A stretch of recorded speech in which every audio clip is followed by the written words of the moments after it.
Père céleste, Dieu de gloire, Dieu de bonté, Dieu miséricordieux, nous voici encore réunis aujourd'hui dans ta présence. Nous sommes là en ce jour du mercredi 2 juin. Et c'est au nom du Seigneur Jésus-Christ que nous sommes là dans ta présence. Nous te prions de nous gratifier de la présence du Saint-Esprit. Saint-Esprit, nous réclamons ta présence. Nous avons besoin de ton intimité. Nous avons besoin que tu sièges à travers ce moment de méditation. Viens, nous te supplions, nous le demandons au nom de Jésus. Viens conduire ce moment afin que toute chose qui sera dite et faite soit pour la seule gloire du Dieu éternel. Béni sois-tu, Saint-Esprit, pour ta présence ici, là où je me tiens, et en cet endroit où mon frère, ma sœur se tient pour écouter ce message. Merci de ce que tu remplis l'atmosphère spirituelle. Tu prends toutes choses sous ton contrôle maintenant et nous te bénissons, nous te magnifions, nous t'admirons, nous apprécions ta sainte et glorieuse présence. Merci Saint-Esprit, au nom de Jésus-Christ de Nazareth. Amen. Mes frères, mes sœurs, je vous salue dans le précieux nom du Seigneur Jésus. Aujourd'hui, mercredi 2 juin, le sous-thème que nous allons méditer ensemble, c'est l'origine biblique de la diversité dans l'unique corps de Christ. Donc, l'origine biblique de la diversité dans l'unique corps de Christ. N'oublions pas que le sujet que nous développons pour ce mois de juin, c'est l'unité de la foi. Donc, le sous-thème d'aujourd'hui, le sous-thème que nous méditons aujourd'hui va nous aider à comprendre d'où est-ce que cette variété de styles de vie spirituelle dans le corps du Christ est partie. Dans le corps du Christ, nous voyons une variété de styles de vie spirituelle, d'une personne à une autre, d'une communauté à une autre. C'est ce que nous constatons. Que dit la Bible à ce sujet? D'où est-ce que tout cela est parti? Le Seigneur, dans sa bonté, va nous aider à comprendre encore comment est-ce que le corps du Christ s'est agrandi en se dispatchant à travers les divers peuples et leurs diverses cultures. Vous comprenez? C'est tout cela que nous allons voir dans ce thème, dans ce sous-thème aujourd'hui. L'origine biblique de la diversité dans l'unique corps de Christ. On dit le corps de Christ est unique. Hier, nous avons vu que à partir de la seule pierre angulaire qui est Christ, le fondement des disciples est venu se poser dessus et tout l'édifice du corps de Christ s'est construit là-dessus. Donc aujourd'hui, nous voyons bibliquement c'est quoi l'origine, la source de cette variété, de cette diversité dans le corps de Christ qui est pourtant unique. Vous comprenez? Donc à partir d'où les églises ont été diversifiées dans l'unique corps de Christ? Ou encore, qu'est-ce que la Bible enseigne par rapport à la diversification des communautés dans le corps du Christ? Vous comprenez? Ce sont toutes ces choses que nous allons méditer ensemble aujourd'hui. Et pendant que tu te disposes, j'aimerais qu'on lise dans Matthieu chapitre 28. Nous allons lire ensemble dans Matthieu chapitre 28, versets 18 et 19. Jésus s'étant approché, leur parla ainsi. Tout pouvoir m'a été donné dans le ciel et sur la terre. Allez, faites de toutes les nations des disciples, les baptisant au nom du Père, du Fils et du Saint-Esprit, Parole du Seigneur, nous rendons grâce à Dieu. Seigneur éternel, Dieu de bonté et d'amour, Dieu fidèle et saint, nous sommes là réunis en esprit et unis dans la connexion du Saint-Esprit afin de communier à ta présence, recevoir ce qui vient de Jésus, notre part de la nourriture spirituelle de ce jour. Seigneur, viens et parle-nous par ton esprit, parle à nos cœurs maintenant. Nous te supplions, nous le demandons au nom de Jésus-Christ. Amen. Mes frères, mes sœurs dans le Seigneur, nous allons voir en deux points essentiellement, ce que la Bible dit au sujet de cette diversité dans le corps du Christ. Parce que, voyez-vous, il y a plusieurs communautés, il y a plusieurs congrégations, il y a plusieurs confessions, il y a plusieurs dénominations même dans chaque congrégation, dans chaque confession. Et cela ne date pas d'aujourd'hui, Cela tire sa source dès le commencement, depuis même la première communauté, pour ne pas dire avant même la première communauté. Vous comprenez? Nous allons comprendre ces choses, pour que vous et moi, nous soyons confortables avec cette histoire de diversité. Nous sommes différents de l'autre, ce n'est pas là le souci. Nous allons comprendre ce que la Bible dit au sujet de cela. Et nous allons aussi comprendre le plus important, la chose la plus importante à faire au milieu de tout cela. Donc, premièrement, je voudrais nous dire que Christ, avant de monter au ciel, à l'ascension, avant de monter au ciel, Christ a ordonné la grande commission, ce qu'on appelle l'ordre ultime, la grande commission. Ça se trouve dans le texte que nous avons lu, dans Matthieu au chapitre 28 au verset 19. Jésus dit, il a appelé les 11 disciples auprès de lui, puisque Judas était déjà allé de son côté. Donc il a appelé les 11 disciples et il leur a donné la grande mission, ou alors la grande commission. Il dit, allez et faites de toutes les nations. Il dit toutes les nations, il n'a pas dit une seule nation. Faites de toutes les nations des disciples, les baptisant au nom du Père, du Fils et du Saint-Esprit. Vous comprenez? Jésus a donné cet ordre à 11 personnes différentes. 11 personnes différentes. 11 différents disciples. Ils étaient tous disciples de Christ, mais ils sont différents chacun pour sa part. Comme vous et moi, nous sommes différents. Jésus sait que les hommes sont différents les uns des autres. Mais il va appeler 11 personnes différentes qu'il avait formées pendant 3 ans et demi. Il savait que cette formation n'était pas suffisante pour qu'il soit parfaitement un. Non, voilà pourquoi même dans son dernier enseignement, dans Jean chapitre 17, il dit soyez un, soyez un. Il insistait seulement pour ne pas dire que, pour montrer que malgré tout, ils étaient encore un tout petit peu différents. Donc Jésus donne l'ordre de la grande commission à 11 personnes différentes qui ont chacun sa particularité. Donc ça c'est la première chose. Jésus donne la mission, la grande commission à 11 disciples différents. Jésus sait que les hommes sont différents les uns des autres. Et même encore à la Pentecôte, lorsque le Saint-Esprit va descendre, ils étaient environ 120. Et les 120 étaient différents les uns des autres. Chacun avait certainement sa particularité. Ils avaient Christ en commun, mais chacun avait sa particularité.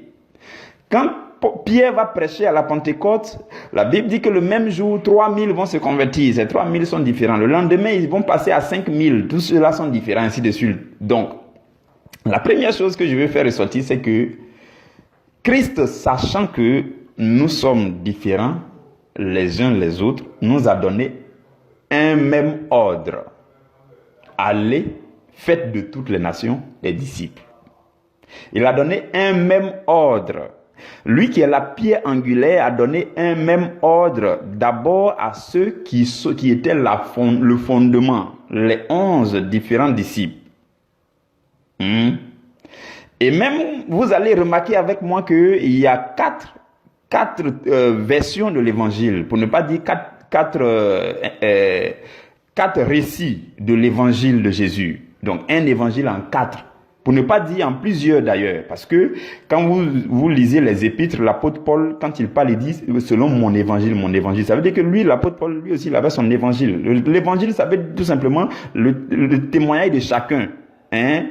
Le témoignage que chacun fait de la vie de Jésus. Vous comprenez? Matthieu a fait pour lui, Marc a fait pour lui, avec l'assistance de Pierre, Luc a fait pour lui, Jean a fait pour lui. Donc, chacun raconte le même évangile de Jésus. Paul aussi va venir faire pour lui. Et si vous fouillez bien dans les anciens textes, vous allez voir qu'il y a d'autres disciples comme les Thomas et autres qui ont fait leur évangile aussi. Mais seulement que ce n'est pas rentré dans la Bible. Vous comprenez? Et donc, il va y avoir quelques petits écarts, quelques petites différences quand même dans le récit des uns et des autres. Vous comprenez? Et Jésus, donc, qui sait que nous sommes différents les uns les autres, nous donne un même ordre. Suivez-moi très bien. Quelque chose de fort va ressortir pour que nous puissions comprendre. Il nous donne un même ordre, sachant que nous sommes divers, diversifiés, différents. Chacun a sa particularité. Et quand vous lisez dans 1 Corinthiens au chapitre 6 au verset 17, la Bible dit, celui qui s'attache au Seigneur est avec lui un seul esprit. Nous savons que l'homme est constitué de l'esprit, de l'âme et du corps. Donc, c'est la partie spirituelle de l'homme qui fait partie du corps de Christ. Le corps de Christ est un corps spirituel. Et ce corps spirituel est composé de ceux qui vivent spirituellement en Christ. Alors qu'en plus de l'esprit de l'homme, il a sa chair, il a son âme, il a son corps. Qu'est-ce que je veux dire? La chose qui influence le corps du Christ, c'est le côté charnel des hommes, le côté charnel de chaque homme. Chaque homme a sa particularité en fonction de ses pensées, sa mentalité, son corps, hein, la couleur de sa peau, ainsi de suite. Mais dans l'esprit, dès lors que chacun s'attache à Christ, il devient même esprit avec Christ. Le corps de Christ est spirituel, c'est un corps spirituel, ce n'est pas un corps charnel. Vous comprenez? Mais Christ, en donnant cet ordre, c'est en vue de réunir les esprits des hommes au sein de son corps qui est un corps spirituel. Il sait que quelque chose fait la différence. Au niveau de l'âme, au niveau du corps, au niveau de la chair de chaque personne, qui détermine la manière de penser de chacun, qui fait la particularité de chacun de nous. Le corps de chacun, la couleur de peau, l'appartenance sociale, le métier de chacun. Christ savait tout ça, mais il nous a donné un même ordre. Donc, qu'est-ce qu'il était en train d'ordonner? Il était en train d'ordonner l'unité au milieu de nos diversités. Christ était en train de donner la grande commission, l'ordre d'annoncer l'évangile à travers toutes les nations, sachant bien que nous sommes différents les uns des autres. Il connaît notre diversité qui est rattachée beaucoup plus à notre âme et à notre corps. Mais il nous a donné le même ordre pour que nous puissions annoncer l'évangile, chacun pour sa part. Il savait que nous sommes différents, nous sommes divers, nous sommes diversifiés, chacun a sa manière de penser, chacun a sa manière de faire les choses, mais il nous a donné un même ordre. Mais en fait, ce que Christ visait, c'est que nous devenions spirituels pour que nous formions un corps qui est le corps de Christ, le corps spirituel et non charnel. Vous comprenez? Donc, le premier facteur, c'est que dès même le début, avant que Christ monte au ciel, il a donné l'ordre d'annoncer, il a confié une seule mission à diverses personnes. Il a confié une même mission à diverses personnes. Et cette même mission consiste à développer, à faire agrandir le corps spirituel du Christ. Christ est au courant de la différence qu'il y a entre chacun de nous, mais il nous a donné un même ordre. Donc, la diversité ne date pas de maintenant. Christ le savait. Le fait que nous sommes différents et que ça impacte un tout petit peu notre travail dans le corps du Christ, Christ le savait et il a donné cet ordre. Il a donné un même ordre à plusieurs personnes différentes, aux 11 disciples qui étaient différents. Par la suite, chacun va avoir son évangile qui va varier un tout petit peu les uns des autres. Par la suite, ils vont devenir nombreux, 120 personnes à la chambre haute, ils sont différents, chacun est certainement allé de son côté après. Ils vont devenir 3000, 5000, ils vont se multiplier à travers les nations. Christ savait, mais il a donné un même ordre. Vous comprenez? Donc, la diversité, ce n'est pas aujourd'hui que c'est né, mais Christ savait que nous sommes différents et nous a donné un même ordre. La diversité dans l'unique corps de Christ. Christ, son corps est unique et son corps est spirituel. Le fait qu'il y ait des styles différents là-dedans, Christ lui-même le savait. C'est la première chose que je voulais faire ressortir. Deuxième chose, quand les disciples vont commencer à travailler, puisque Jésus leur a dit aller par toutes les nations, dans Matthieu chapitre 28. Et quand le Saint-Esprit va venir dans Actes chapitre 2, et même avant Actes chapitre 2, Christ va leur dire dans Actes chapitre 1 verset 8, il va leur dire, vous serez mes témoins dans la Jérusalem, dans la Judée, jusqu'à la Samarie, jusqu'aux extrémités de la terre. Et quand il va appeler Paul dans Actes au chapitre 9, il va dire à Ananias, il dit à Ananias, va et dis à Paul qu'il est l'instrument que j'ai choisi pour porter mon nom devant les nations, devant des rois et devant les fils d'Israël. Donc, la deuxième chose que je veux faire ressortir, c'est que Christ nous a envoyés vers diverses nations, divers peuples, avec diverses cultures. Christ le savait, il connaissait cette diversité, mais il donne une même mission. Jésus savait que les peuples et leurs cultures sont différents les uns des autres, mais il a donné une même mission d'annonce de l'évangile. Donc, cette histoire de diversité, ça ne doit pas nous surprendre parce que Christ le savait et il a donné les ordres en fonction de cela. Vous comprenez? Donc, l'unique corps de Christ s'agrandit et s'accroît à travers les diverses cultures et les divers peuples. Et c'est le travail missionnaire qui a commencé cela. Vous vous souvenez qu'il y avait d'abord la première communauté à Jérusalem. Et dans cette première communauté, il y avait même déjà quelques difficultés.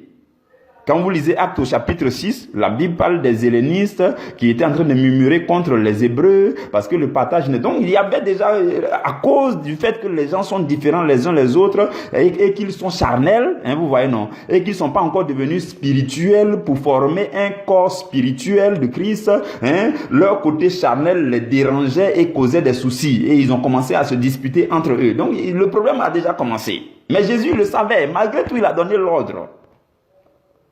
Vous comprenez? Par la suite, après la persécution, Étienne va mourir, tout ça, et ils vont se disperser, ils vont commencer à annoncer l'évangile partout. Ils vont commencer à parcourir. Quand Paul va entrer en jeu, il va commencer à créer les églises à travers l'Asie, à travers la Macédoine, partout. Et donc, ce sont des peuples différents, des cultures différentes. Mais Jésus était d'accord avec la mission de Paul. Jésus était d'accord avec la mission de Pierre. Pierre allait chez Corneille. Corneille était un païen. Jésus était d'accord avec toute leur mission. Jésus a ordonné le travail missionnaire à travers la diversité de peuples et de cultures. Donc, ne soyons pas étonnés aujourd'hui pourquoi est-ce qu'il y a diverses églises, il y a diverses communautés, vous comprenez, non? Cela vient de la Bible. Jésus le savait. Jésus savait que nous sommes différents les uns des autres. Nos cultures sont différentes les uns des autres. Nos peuples sont différents les uns des autres. Nos nations sont différentes les uns des autres. Mais il donne une même mission pour nous tous. Vous comprenez? Et à partir de là, les communautés vont se diversifier, les églises vont se diversifier. On va parler de l'église de Galatie, on va parler de l'église des Philippiens, l'église des Éphésiens, l'église des Laodicéens, l'église des Colossiens. Vous comprenez? Donc, chacun avec sa culture, sa mentalité, sa manière de voir les choses. Hein, vous voyez, hein, il va y avoir quand même des églises chacun. Donc, il va y avoir diverses communautés, diverses églises. Jusque-là, Jésus est d'accord avec tout cela. C'est normal. Et ça ne devrait pas entacher, ça ne devrait pas porter atteinte au corps du Christ. Parce que Christ le savait, il l'a ordonné. Et quand il l'ordonnait, le but n'était pas que le fait que nous sommes différents, le fait que les peuples sont différents, puisse porter atteinte à la foi. Ce n'était pas ça le but. Donc, qu'est-ce que je vais nous dire aujourd'hui de façon beaucoup plus pratique? Je vais nous dire que la diversité est un fait qui est normal. C'est une chose normale. Vous et moi, nous devons accepter ça. Ça commence par là. On doit accepter. Donc, on doit accepter que les peuples étant différents, les personnes étant différentes, une même mission leur a été confiée par le Christ. Christ lui-même savait qu'on est différents, nos cultures sont différentes. Il a donné une même mission. Et cela provient de la montagne où Jésus devait monter au ciel quand il a donné l'ordre à 11 différentes personnes. Et par la suite, le Saint-Esprit est descendu sur environ 120 personnes. Et par la suite, chacun va aller de son côté à travers diverses nations, divers peuples, divers villages. Et Jésus était toujours avec eux. Donc la diversité est une chose bibliquement normale, est une chose qui était biblique. Les gens étaient différents, les églises étaient diversifiées. Qu'est-ce que je veux dire à quelqu'un? C'est normal que il y ait plusieurs églises. C'est normal qu'il y ait plusieurs dénominations. Maintenant, la question pour toi et pour moi, c'est comment est-ce que nous devons parvenir à marcher dans l'unité de la foi au milieu de cette diversité? Comment nous devons continuer à devenir chrétiens propres et purs au milieu de cette diversité? On peut avoir plusieurs dénominations, diverses églises, ainsi de suite. La preuve, on a entendu parler, il y a plusieurs, à partir de celui qui a annoncé l'évangile, il donne son nom à sa congrégation. On parle des dominicains, des franciscains, des luthériens, des ceci, cela. Il y en a une infinité. On a vu ça, on a entendu parler, on continue d'entendre parler de ça. Vous comprenez? Il peut y avoir tout ça, ce n'est pas là le problème. Ce n'est pas là le problème. Mais tout peut se faire dans l'amour et non dans la division. Le fait d'être séparé, c'est différent du fait d'être divisé. J'espère que vous savez, ces deux mots-là ne sont pas les mêmes. Le fait d'être séparé, c'est différent du fait d'être divisé. Jésus, en donnant le même ordre à diverses personnes, il savait qu'on allait être séparés, on allait se séparer. Mais cela ne signifie pas qu'on doit être divisé, c'est différent. C'est comme quand vous prenez un arbre, il y a le tronc de l'arbre et il y a plusieurs branches. On ne va pas dire que les branches sont divisées, non, les branches sont séparées. Mais ils sont rattachés à un même tronc. Ils sont rattachés, les branches proviennent d'un même tronc. Donc les branches se séparent les unes des autres pour aller chacune faire sa mission de son côté. Mais les branches ont une même source. Et vous n'allez pas voir une branche qui est en train de faire palabre avec l'autre branche. Non. Vous comprenez? Donc, Jésus a ordonné, Jésus sachant que nous sommes différents les uns des autres, les peuples sont différents les uns des autres, les cultures sont différentes les uns des autres, il a ordonné une même mission, et lui en tant que le tronc de l'arbre, lui en tant que la pierre angulaire, pour que nous restions attachés à lui, chacun en faisant sa mission. Donc les dénominations, tout ça c'est normal, c'est bon, les congrégations, les différentes confessions, c'est normal, mais il faut que nous puissions continuer à marcher dans l'amour, dans l'unité. Vous comprenez? Et ce que je dis, vous pouvez le voir aussi dans 1 Corinthiens, parce que la mauvaise compréhension de la diversité a causé des disputes parmi les Corinthiens. De la même façon qu'aujourd'hui, d'une confession à une autre, d'une ville à une autre, d'un quartier à un autre, d'une église à une autre, il y a des disputes. Sachant que ce n'est pas la volonté de Christ. Ce n'est pas ce que Christ voulait ordonner. Christ est au courant. Il savait que nous sommes divers. Mais il veut que nous puissions grandir chacun de son côté en nous aimant, en marchant dans l'unité, en restant attachés à lui qui est le cep et nous qui sommes les sarments. Mais les Corinthiens n'avaient pas compris. Les Corinthiens ont mal compris la chose. Ils ont commencé à se disputer. Quand vous lisez 1 Corinthiens chapitre 1, à partir du verset 11, la Bible dit, Paul s'adresse à eux. Paul dit, mes frères, j'ai appris à votre sujet par les gens de Chloé qu'il y a des disputes au milieu de vous. Donc les gens ont commencé à se disputer. Et au verset 12, l'apôtre Paul leur dit, mais chacun de vous parle ainsi. Moi, je suis de Paul. Moi, je suis d'Apollos. Moi, je suis de Saint François. Moi, je suis de Céphas. Moi, je suis de Paul. Moi, je suis de Saint Dominique. Moi, je suis de Luther, Martin Luther. Moi, je suis de ceci. Moi, je suis catholique. Moi, je suis évangélique. Moi, je suis baptiste. Moi, je suis ceci. Paul dit non, mais c'est pas comme ça. Ce n'est pas comme ça. Et au verset 13, il leur dit, mais Christ est-il divisé? Vous voyez, non? Il n'a pas dit séparer, il dit diviser. Diviser, ça veut dire qu'on se détache carrément et on se détache complètement de l'autre et de la même source. Donc, dès lors que nous sommes divisés, nous ne sommes plus attachés au même Christ. Donc, il dit Christ n'est pas divisé. Il dit Paul n'a pas été crucifié pour vous. C'est pas Saint François qui a été crucifié pour les gens. Non. C'est pas Martin Luther King qui a été crucifié. Non. Il dit Paul a-t-il été crucifié? Et il dit, où est-ce que c'est au nom de Paul que vous avez été baptisés? Non, nous tous chrétiens, nous sommes baptisés au nom du Père et du Fils et du Saint-Esprit. Vous comprenez, frères et sœurs? Les Corinthiens avaient mal compris, ils ont commencé à se disputer. Ce n'était pas mauvais de dire non, c'est comme c'est Paul qui nous a annoncé l'évangile, nous on est de Paul, ce n'était pas mauvais. Mais aller plus loin pour se disputer, c'est ça que Paul était en train de leur reprocher. Ce n'était pas mauvais de dire nous sommes de Apollos, parce que Apollos est venu faire ses croisades et il a formé une petite communauté, nous sommes de Apollos. C'est pas mauvais de le dire. Mais comme vous êtes de Apollos, ça ne sert à rien de combattre ceux qui sont de Pierre ou encore de Céphas. Donc il peut y avoir des dénominations, il peut y avoir les différences, il peut y avoir les différents noms. Mais nous devons rester attachés solidement entre nous au Christ qui est la pierre angulaire. Vous comprenez? Donc, une chose, c'est la diversité qui n'est pas mal, qui doit être acceptée. Une autre chose, c'est que beaucoup ont mal compris. Beaucoup vivent ça mal. Ils vivent la diversité comme une division. Ça ne devrait pas être le cas. La diversité est une chose biblique.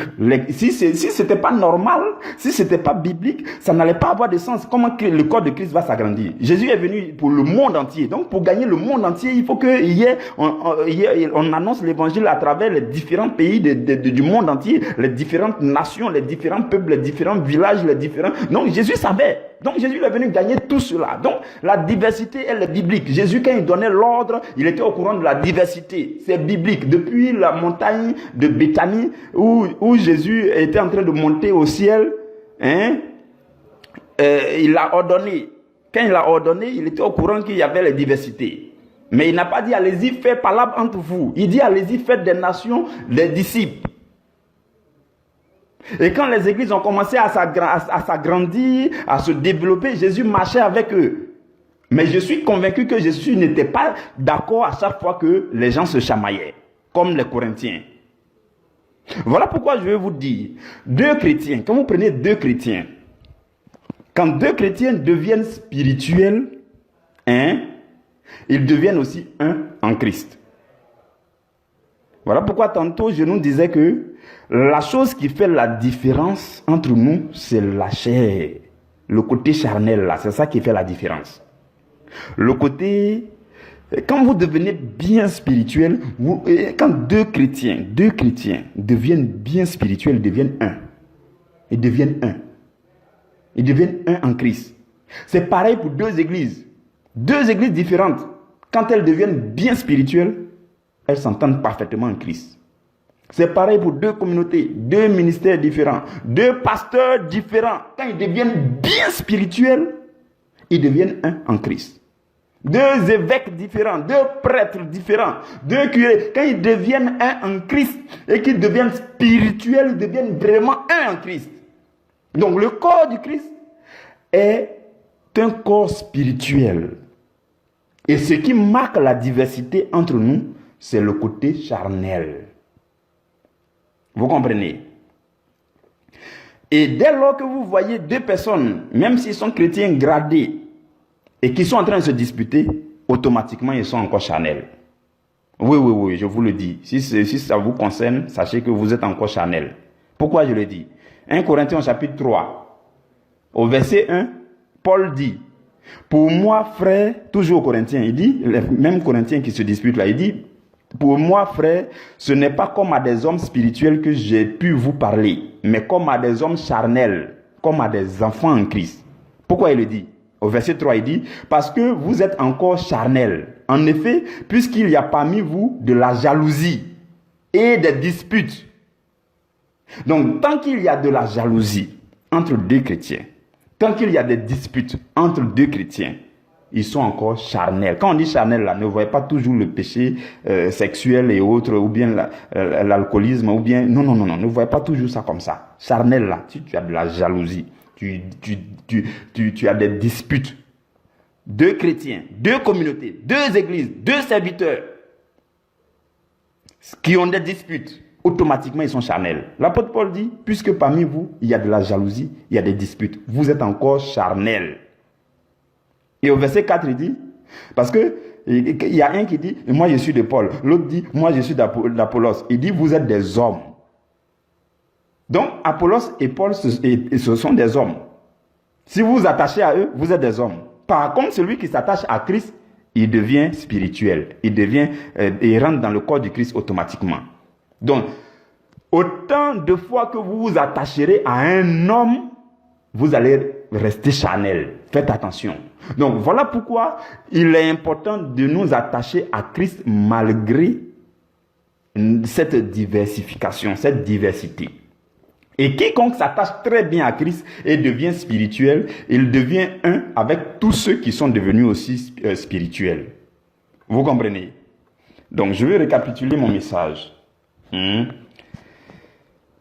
Quand on parle de la diversité, la variété des communautés, la variété de styles de vie spirituelle que nous pouvons voir jusqu'à aujourd'hui, cela ne doit pas être étonnant.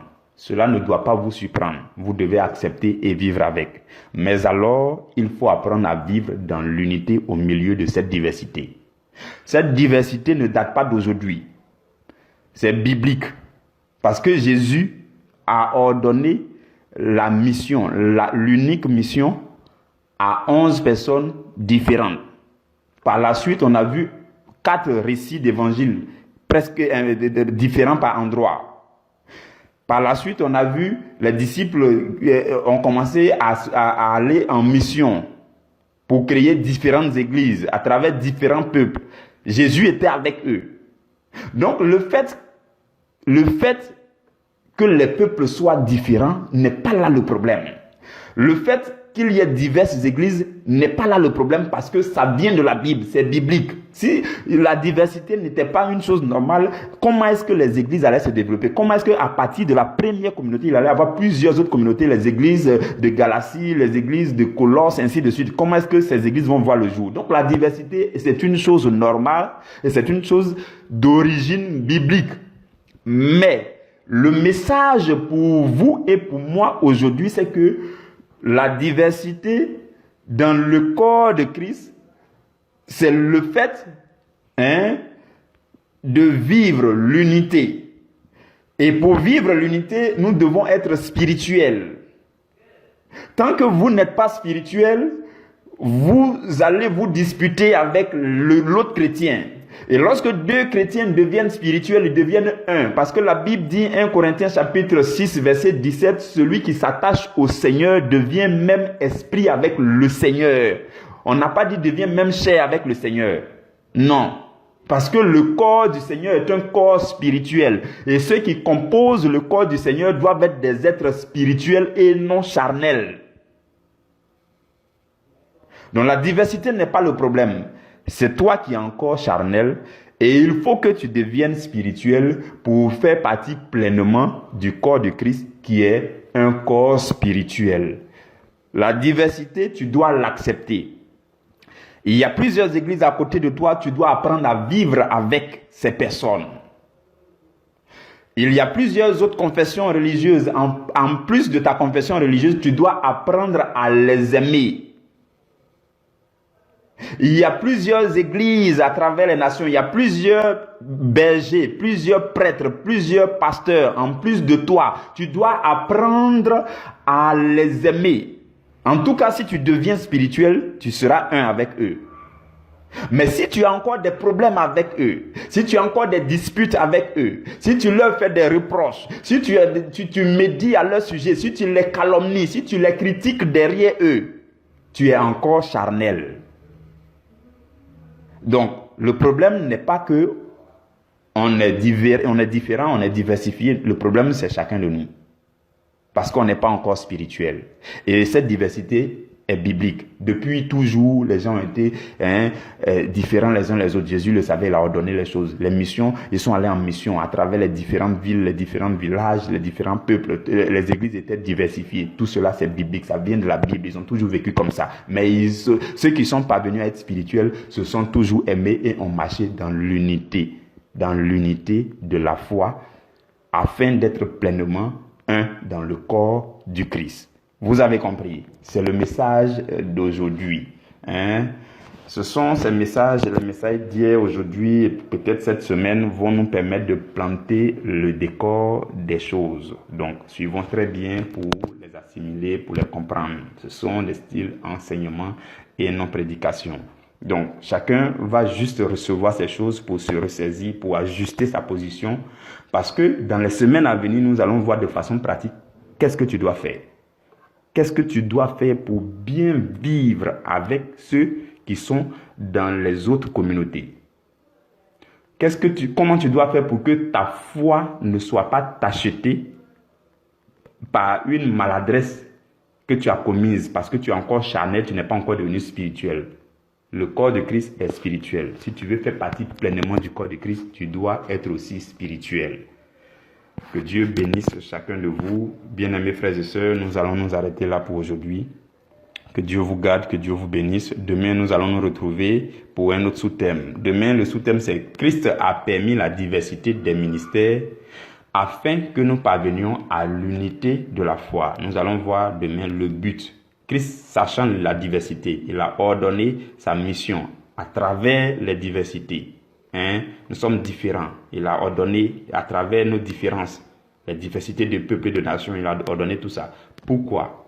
Demain, nous allons voir que il vise que malgré cette diversité, l'unité de la foi puisse régner parmi nous.